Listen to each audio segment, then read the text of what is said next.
با مقصد اجرای دستور سپارش‌های پرزیدنت جمهوری تاجیکستان برای سزاوار استقبال گرفتن جشن 30 سالگی استقلالیت دولتی جمهوری تاجیکستان در ناحیه واسع کارهای آبادانی و سازندگی وسعت تازه پیدا می‌نمایند.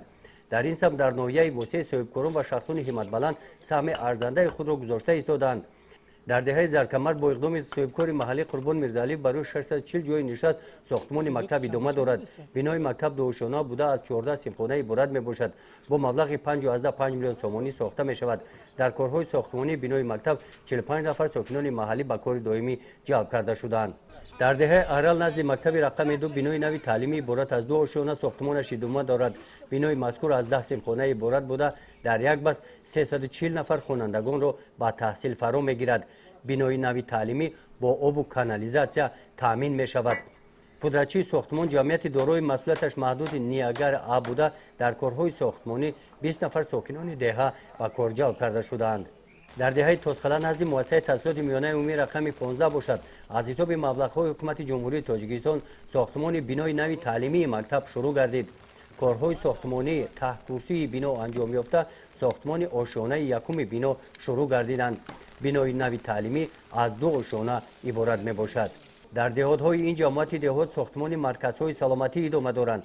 در دهه زرکمر با مبلغ گذاری صاحبکار محلی رستم طهاروف بنای نوی مرکز سلامتی ساخته شده مورد استفاده قرار داده شده است. در این مرکز 2 نفر دکتر 12 نفر کارمند میانه طب به کار جلب کرده شدند. در شفت مرکز همچنین مرکز خدمت رسانی کوشانه حسن ساختمانش روزهای نزدیک به انجام میرسد.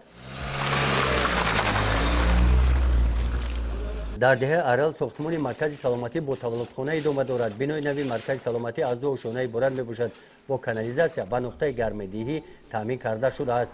حجره جراحی 5 حجره برای توبت گوسپیتالی 12 رخت خوب مبلغ کارهای ساختمانی 5000 سومانی را تشکیل میدهد. صاحبکاران محلی در تعمیر راههای محلی سهم ارزنده گذاشته ایستادند.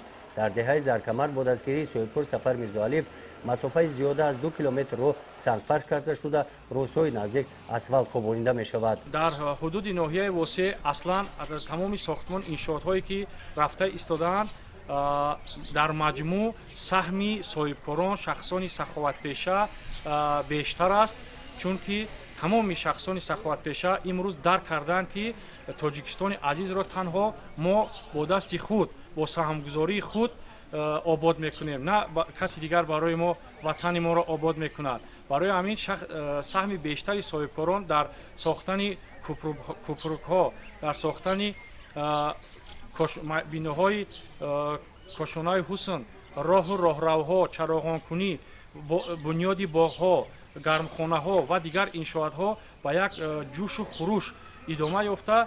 تمام مردم، تمام صاحبکاران اقدام پیشگرفته حکومت دولت را سرمشق کار خود کرده. پیر و جوان تمام مردم شرفمند ناحیه واسع این اقدام پیشگرفته سیاست دولت را همه جانبه دستگیری می نمایند. در این محله دهه زرکمر با دستگیری صاحبکاران زیاده از 300 متر آبروهای بتونی خوابانیده شدند. چون این کارها در دیگر کوچه های این محله ادامه دارند. برای روشنی در همه کوچه ها انا همین گونه چراغ‌های کم مصرف زمانوی روشنی دهنده وصل کرده شدند. در این محله ساختمان بنای 4 آشیانه برای خدمت رسانی های اجتماعی ادامه داشته. بعد به انجام رسانی آن در نظر است که 30 نفر ساکنان با جای کار دائمی تامین کرده می شوند. در دهه زردالو باشد ساکنان دهه راه می سازند. با تشبث آنها از شهرها تا درآمدگاه دهه که مسافت زیاده از 2 کیلومتر را تشکیل می دهند راه سنگفرش کرده شده اسفالت خوابانیده می شود. در دهه ارل با جلب صاحبکار محلی فاضل عوض راه پیاده‌گرد از نو ساخته شده. در شفت راه نیالهای سایه‌افکن شنانیده می شوند. همین طور با افتخار جشن بزرگ میلاد کارهای ساختمانی در دیگر محله های دهات جماعت دهات به نام میرعلی محمدعریف با صورت ادامه دارند. گزارش خواجه نظری خدای نظر زهروف از ناحیه واسع برای برنامه اطلاعاتی نوید.